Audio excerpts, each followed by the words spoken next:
so we got one more game to cover here. I think it's only right. I passed the mic over to Hunter Ziesman to kind of lead the way for this one. Man, it is. It feels like it should be a playoff game. It feels like it should be the SEC championship, but it's regular season. Georgia, Alabama, college game day is going to be there. This is the first time, though, since 2007 that Alabama is an underdog at home. This Georgia team looks strong. They're number 2 in the country right now, Alabama number 4. But this right now is going to be paving the future of this rivalry in the SEC, because it's the first time for Kalen DeBoer to face an SEC opponent here at Alabama.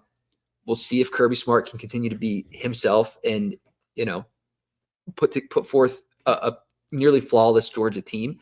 But we've seen him struggle against Alabama in years past. But the slate seems fresh here. The slate seems clean. Who's going to be the guy? And I think it's going to be a chess match, because talent-wise, it matches up pretty solid across the board. Alabama, a couple more 5 stars. Georgia, a couple more 4 stars. But really, the talent on both sides of the ball is there.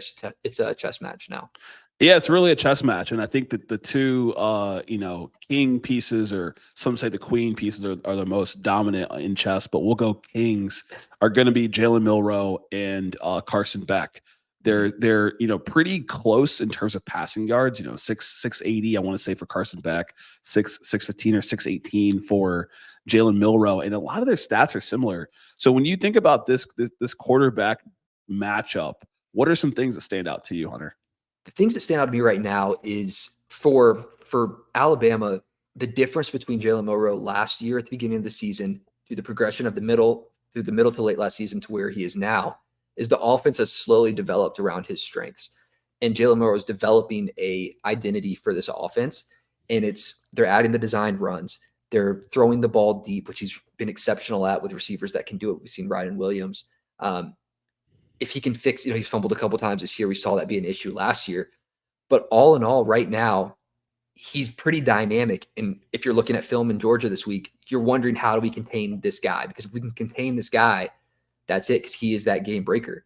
Last year for Georgia on the other side of the ball, when you're looking at Carson Beck, he had some key playmakers around him that he didn't necessarily have to be the, all-star knight in shining armor making the plays. He had Brock Bowers, he had Ladd McConkey. This year we haven't seen. They had a deep tight end room this year, but we haven't seen, Lawson Lucky or Oscar Delp really emerge. They have the wide receivers who are playing well, but from Carson Beck, he's trying to become that number 1 guy for them. And it's going to have to be the number 1 guy for them this game to be that game breaker. And it is quarterback versus quarterback is really the battle here. No, and it really is, and I think you hit on some of the points for Georgia.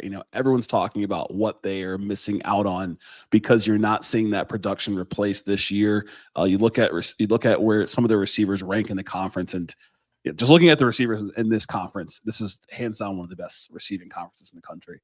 But Colby Young is leading the way. He's 12th. He's 12th in the conference in touchdowns. 31st in yards with Dominic Lovett. So it's just, you don't have those guys like Ladd McConkey last year and Brock Bowers, who can not just make plays in the air, but Brock was able to make plays on the ground, right? They made certain plays last year to get the ball in his hands on some of these reverses where he could just, do things that not many football players can do, and getting these big 20-yard plays to drive momentum. There's an opportunity to see more on the passing game. And so on the other side, Jalen Milroe has looked very, very, very flawless, and similarly to Carson Beck, because they both have no turnovers on the year in terms of interceptions. They're playing pretty well, efficient football. But Milroe has not seen a passing defense like this yet this season, because this is the number 1 passing defense in the country when it comes to yards given up, led by, linebacker like CJ Allen, Malachi Starks, who's got 1 pick on the year, even freshman phenom, KJ Bolden. They were able to pluck him over from being a Florida State commit to have him go play over at Georgia. And that defense has played a very important role with keeping this team in all the games to still be undefeated. Yeah, the defense for Georgia is playing solid. We didn't know if it was a fluke game from Clemson early on, but we saw them throttle NC State. So, Georgia did have an answer for that. They answered Kentucky, and they were scoreless didn't score a touchdown in that game, kept them to field goals. The Georgia defense is very, very good. what Georgia is also doing offensively really well is their outside runs. They have great running backs. They do have talent, like the from the wide receivers, from the tight ends. They have talent. It's just figuring out how to incorporate them. On the outside run game right now, that's going to be a huge piece for Georgia in this game in setting them up for success. Alabama hasn't been good at stopping the run right now. They're third to last in rush yards allowed in the SEC, 132.3 a game right now. It's going to be up to Alabama to set that edge. If not, Georgia's going to put themselves in a lot of good positions to continue to move the chains. I can see the Titans getting involved a little bit more in this game. Alabama linebackers have been pretty solid in coverage to this point this year, but those are talented tight ends that are going to be able to get open across the middle of the field. That's the offensive play style that Georgia likes to do. And that could move the chains for them. And I think that Georgia will be able to score on this Alabama defense because we've seen some lapses in the Alabama defense that if they were playing better opponents would have been taken advantage of. Yeah, and if they can be taken advantage of by some of these playmakers that Georgia's brought in with Dominic Lovett and with Colby Young at receiver, that would be impressive. The running game is led to wanting to see more. You know, Georgia is bottom 4 in the conference, but they have that talent, like you said. You have Trevor Etienne, you have Nate Frazier at running back. This two-headed duo leading the way, and so, based upon what we've seen from Alabama this year against USF, against a little bit against Wisconsin with Ches Maluzzi, there is an opportunity to establish the run. And, in years past, it's like Georgia was run first, pass second. And now it feels like they're trying to be pass first, run second. And I don't know if they have the guys around them to do that. And so it lends to an interesting game. But I feel like the posture for a lot of Alabama fans is, we've seen this story before. Georgia is leading the way in a lot of statistical categories. They have all the talent. They match up evenly or maybe sometimes more advantageously, and Alabama comes in and puts belt to ass, right? So it's like you can look at all the stats, but then sometimes you're like, is this just Bama's game? Because this is what they've proven to do in the past. Like, no bias. So just some of my thoughts there. Yeah, and who is that dependent on, right? Like, was it a Nick Saban thing? But it's been at neutral sites and more so kind of leaning Georgia's way. They're playing at Atlanta quite often against each other. Now they're here in Tuscaloosa. It's going to be a loud stadium. And Alabama's only getting better right now. And both on the offensive and defensive side of the ball, Alabama coaching staff has mentioned the bag of tricks we're not out of the bag of tricks yet. Like, you haven't seen everything. And I don't think we've seen everything defensively. We've played a lot of man coverage so far at Alabama. Given up, some receivers running free. I could see some different looks there that confused this Georgia offense. And then offensively, I think we're going to continue to see Jalen Milroe be a little bit more deceptive. Right now, the film and what Georgia is looking at is stopping him from getting outside of the pocket and running on design quarterback runs. He's had 19 designed runs outside of the tackles. He scored 5 touchdowns and 129 yards on those 19 runs. So they know how to get him open in space. If Georgia's looking for that, I could see a couple more tricky plays, running the option a little bit better, getting some pitches to these strong running backs in Jam Williams and Justice Haynes, and making it happen on the ground. That opens it up for that deep ball. He's going to throw that deep ball early and often in this game. Ryan Williams will be down the field. But you got to be careful. Malachi Starks is pretty good at picking those off. We've seen some gymnastics catches from him. But if you can force him to stay, for overtop coverage, opens up the run game and vice versa. I like the idea of what Alabama can maybe bring to this game offensively that we haven't seen yet. Yeah, and you talked about the planned runs versus the scrambles, right? And I think you mentioned there's only been 5 or 6 scrambles this year from Jalen Milroe, and right now, Georgia's run defense is their biggest weakness. So when you think about keys to this game, whose weakness stands out more?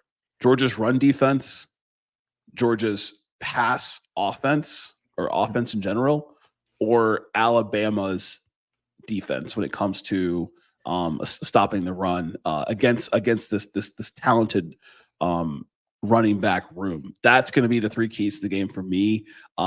Something about this game feels like, Kirby Smart feels like rent is due.